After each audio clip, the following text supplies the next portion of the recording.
خاص طور پر اولاد کی تربیت کے حوالے سے میں کہوں گا، گھر کے اندر چیخ چیخ کر بولنے کا مزاج مت پیدا کیجیے۔ یہ اتنی خطرناک چیز ہے بچوں کی تربیت میں۔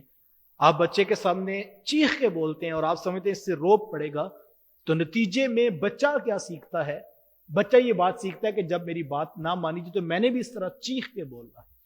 اور جب بچہ چیخ کے بولتا ہے تو پھر ہم تھپڑ مارنے کی طرف بڑھتے ہیں، اور یہ اس سے بھی خطرناک چیز ہے۔ تو مجھے اور آپ کو لہجہ نرم رکھنا چاہیے، اور جو ہے بلکہ میں پچھلے دنوں ایک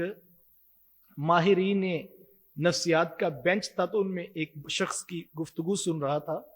اور وہ بڑی خوبصورت بات تھی بچوں کی تربیت کے حوالے سے۔ وہ یہ کہہ رہے تھے کہ آپ نے بچے کی جو بات ماننی ہے اس کو فوری طور پر مان لیا جائے، اور جو چیز آپ سمجھتے ہیں کہ یہ میں نے بچے کو نہیں لے کر دینی اور یہ بات ماننے والی نہیں ہے، یہ اس کے لیے نقصان دہ ہے، تو کہا اس کا فیصلہ فوری طور پر ہاں اور نہ کا جو ہے وہ آپ کر لیجئے، اور جو فیصلہ آپ ہاں یا نہ کا کر لیں اس سے آپ نے جو ہے وہ یو ٹرن نہیں لینا۔ اگر آپ نے ہاں کر لی تو اس کا مطلب آپ وہ چیز بچے کو لے کر دے دیں، اور اگر آپ نے فیصلہ کیا کہ نہ اس کو نہیں لے کر دینی تو پھر آپ وہ چیز کبھی بھی بچے کو نہ لے کر دیں۔ بچہ رو رو کے گر بھی جائے تو آپ کا فیصلہ تبدیل نہیں ہونا چاہیے۔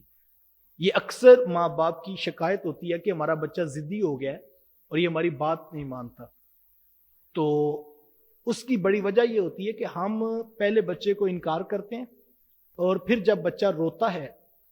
تو ہم جو ہے وہ 2-4-5 منٹ کے بعد جو ہے وہ کہتے ہیں لو پیسے اور یہ لے لو، تم نے تو بات ماننی ہی نہیں ہوتی۔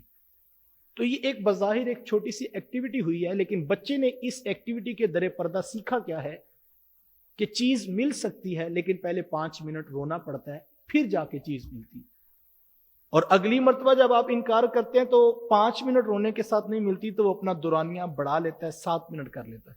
کیونکہ اس کو پتا ہے کہ یہ چیز ایسے ہی ملتی ہے۔ تو اب بچے کی ہیبٹ بن گئی ہے کہ رونے کے بعد، چیخنے کے بعد اور زمین پر لیٹنے کے بعد چیز مل جاتی ہے۔ تو اگر آپ نے نہ کر دی اور بچہ جو ہے وہ رو رو کے گر بھی گیا لیکن آپ کا فیصلہ نہیں تبدیل ہوا، 1 دن 2 دن کے بعد اس کو پتا لگا کہ یہ روٹ نہیں ہے جس سے چیز مل سکے، اب وہ جو ہے وہ بھی سیکھ رہا ہے، تو اس کو پتا لگا کہ رونے کے بعد نہیں، بلکہ میرے والد یا میری والدہ جب یہ کہہ دیں کہ یہ چیز نہیں لینی تو اس کا مطلب ہے نہیں لینی، رونے کا بھی کوئی فائدہ نہیں ہوگا۔ لیکن ہاں، یہاں ایک بڑی باریک اور بڑی خوبصورت بات یہ بھی ہے کہ آپ نے بچے کی بات نہیں ماننی، لیکن اس کو ایک لمحے بھی یہ احساس نہ ہو کہ یہ میرا باپ نہیں ہے، یعنی شفقت اور محبت آپ اس کو سینے سے لگائیں، اس کو چپ کروائیں، لیکن کہیں کہ بیٹا تم میرے بیٹے ہو اس لیے پیار کر رہا ہوں، محبت کر رہا ہوں، شفقت کر رہا ہوں، لیکن چیز میں وہ نہیں لے کر دوں گا چونکہ وہ آپ کے لیے نقصان دہ۔ تو یہ فیصلہ تبدیل نہ ہو، لیکن یہ بھی نہیں ہے کہ آپ کے میں نہیں لے کے دینا، جو مرضی کرو، وہ رو رو کے گر جائے، تو یہ نفرت بھی کہیں پیدا نہ ہو جائے۔ تو اس حوالے سے، اور بلکہ بعض اوقات یہ بھی دیکھنا ضروری ہے کہ جو ہے وہ ضد ہے بھی یا کہ نہیں۔